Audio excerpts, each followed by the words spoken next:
Have you ever heard the phrase, "I'm a little bit OCD"? Maybe it was your peer straightening their desk saying, "I'm a little OCD about my things." Or maybe you've seen OCD tests like this one on social media. Or perhaps you yourself have said it before. It's a rather rampant phrase within the general public. And saying things like, "I'm a little bit OCD," to mean that you're neat, organized, or maybe quirky, diminishes the mental disorder and harms the people who genuinely have it. My younger sister was diagnosed with OCD at the age of 10. While I didn't understand it at first, every day I became more and more familiar with it. On the one hand, it has helped her to be at the top of her class at school. But on the other, it has caused many fights and many frustrations between the both of us. So when I go into public and almost everyone every day says, "I'm a little bit OCD," and laughs it off as just neatness, I thought back to all of the struggles my sister went through, and I wanted to say, "You don't even know." Because by using OCD to colloquially mean just neatness, we are belittling the disorder and hurting the people who have it. Essentially, we are using it to give a name to weird or quirky actions, which when we meet someone who genuinely has OCD, puts us in the mindset of, "Get over it, just stop doing weird stuff." This then hurts the person who has OCD.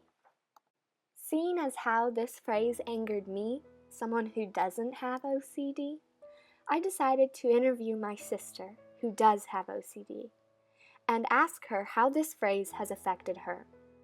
The following is a clip of her and her mother explaining how society's definition of OCD has hurt them. What do you think when people say they are a little bit OCD?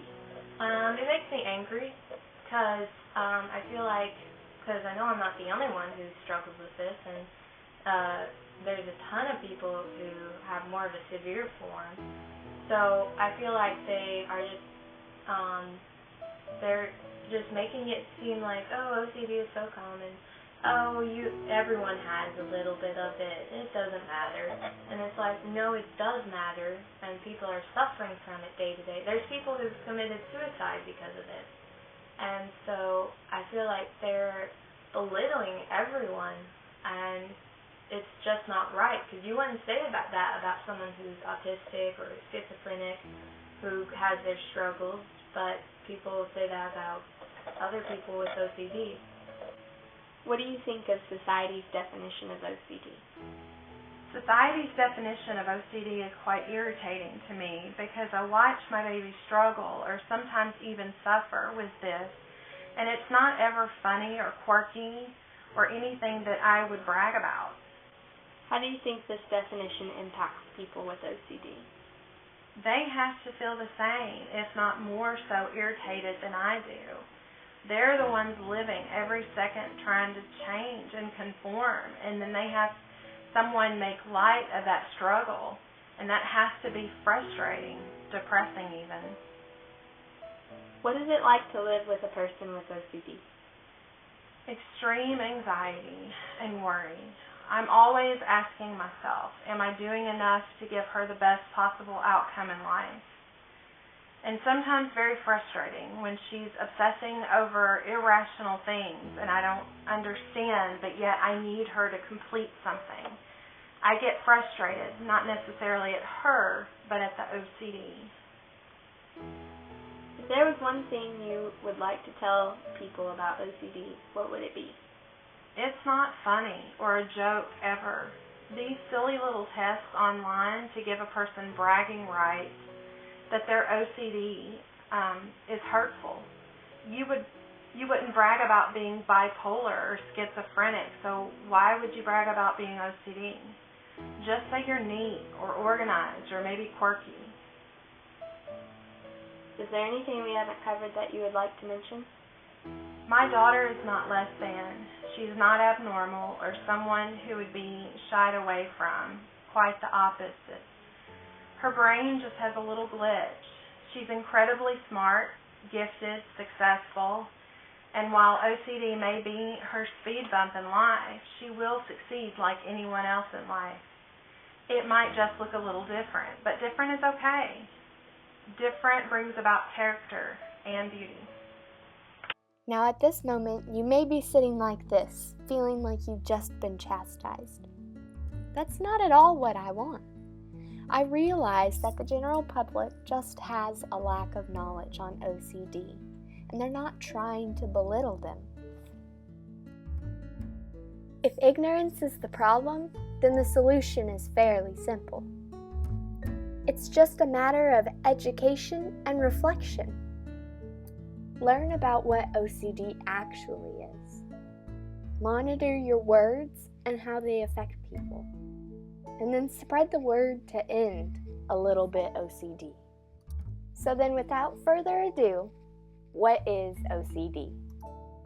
OCD stands for Obsessive Compulsive Disorder. And according to the DSM-5, it is characterized by obsessions, or intrusive thoughts, and compulsions, or repetitive behaviors. The DSM-5 states that obsessions are repetitive and persistent thoughts, such as contamination, images, such as violent or horrific scenes, or urges, such as stabbing someone. To stop or suppress these thoughts, the individual does a repetitive activity, such as hand washing or counting. This is called a compulsion. The individual repeats this compulsion until the obsessive thought goes away and does them again when they come back. Another key feature of OCD is that the obsessions or compulsions are time-consuming, which means they take more than 1 hour per day, or they cause clinically significant distress or impairment in social, occupational, or other important areas of functioning. But don't just take it from me. Listen as Rachel describes what it's like to have OCD. What symptoms did you experience before you were diagnosed with OCD? I had repetitive thoughts, primarily cuss words, that would constantly rage in my mind, where I could only think of one word for a full 30 minutes. And then I had compulsive behaviors where I would do often TICS in the form of a grunt. What does it feel like to have intrusive thoughts? It's a pain. Constantly, you just think the same thought over and over and over again. And you try, no matter how much you try to think about something else, it's always getting in the way, to the point where you can't do any daily function. A lot of times I'll pause because I just think of one same thought over and over again. It's also a pain to get songs out of your head, because they can stay with you for days. What are some of your intrusive thoughts? When I was younger, it was primarily curse words. I would constantly hear the same word or multiple bad words over and over. I often described it as like a whirlwind of curse words that would go in my head. Currently now, I still get those bad words, but it can also be other thoughts like doing this or doing a task or images. What do you mean by images? Just like I'll have a strange image in my head, and it could take a while to get out. What are compulsions? Compulsions are actions that I do in order to comfort me during these intrusive thoughts, for the intrusive thoughts. For instance, I will constantly grunt because when I was younger, with all the bad words that I was just focused on, I would say a prayer for every bad word. And so it turned into where I would be praying nonstop for 5 minutes. And I was, praying over 10,000 a day, saying prayers in one day. So after a while, instead of saying a full prayer, I would say amen. And then I created a 2-syllable grunt that goes with it. So now that's been my compulsion, because it comforts me for anything, because that's how I comforted myself during my younger days. Why do you feel the need to do compulsions? Because if I don't,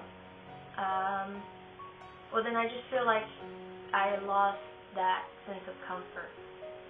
Like with my many TICS, they always have always comforted me during like good and bad, even when I didn't want them to, they would. So it's really hard to just give them up. As well as if I don't act on compulsions, then I feel like I am doing something wrong, and I am sentencing myself to a punishment. What do you mean by punishment? Like one of my other visual or hearing compulsions is I have to read the Bible every night. And it's a good one, you know, because it forces me to read the Bible. But the reason I do it isn't exactly great, because I don't read it to learn or to gain knowledge. I read it because if I don't read it, I think I'm either going to go to hell or I'm going to have a bad day tomorrow. So, like, I'll fail a class or I'm going to mess up. Like, especially when I have a test the next day, I have to really read the Bible, otherwise I'm going to fail the test. And it's stupid, I know, but, like, if I don't do it, then I won't be able to, I won't do well. The same with bad words or any bad thought. If any bad thought comes into my mind and I don't immediately pray, then I'm going to go to hell. How does OCD impact your life? Well, it's really, I mean, it has its benefits, really, with all the bad, like, because it kept me very focused on school. Like, if I had an assignment due in a week, I would get it done that night, because I didn't want to be focused on it. I didn't want to think about it for the next 7 days. So, I mean, it helped me not to procrastinate, but it caused me so much stress, because I was constantly stressed I was going to fail at everything, that I wasn't happy. And later on, my OCD caused depression. So it's been a struggle, and it's very painful and annoying. If there was one thing you could tell someone about OCD, what would it be? I would tell them to not just say, oh, OCD is common, oh, it's nothing. I would tell them that it's a struggle that you have to keep up with for life, and that it doesn't ever really go away, and that in some ways it's like your constant companion, that you just keep with you through the hard times and all of that. But, I mean, it's not all that bad. It does motivate you sometimes. But with that just comes with a lot of heartache. Is there anything else you would like to mention? Not really, just that, like, I know a lot of people suffer from it, and so I think it's very rude to just belittle them, and so I hope that anyone else who has OCD doesn't feel ashamed about their diagnosis, and also find a way to cope with it. Now that you know what OCD is, spread the word. Most people aren't fully aware of what OCD is, so teach them. Advocate for people with OCD, and we'll be one step closer to removing the stigma that so many feel.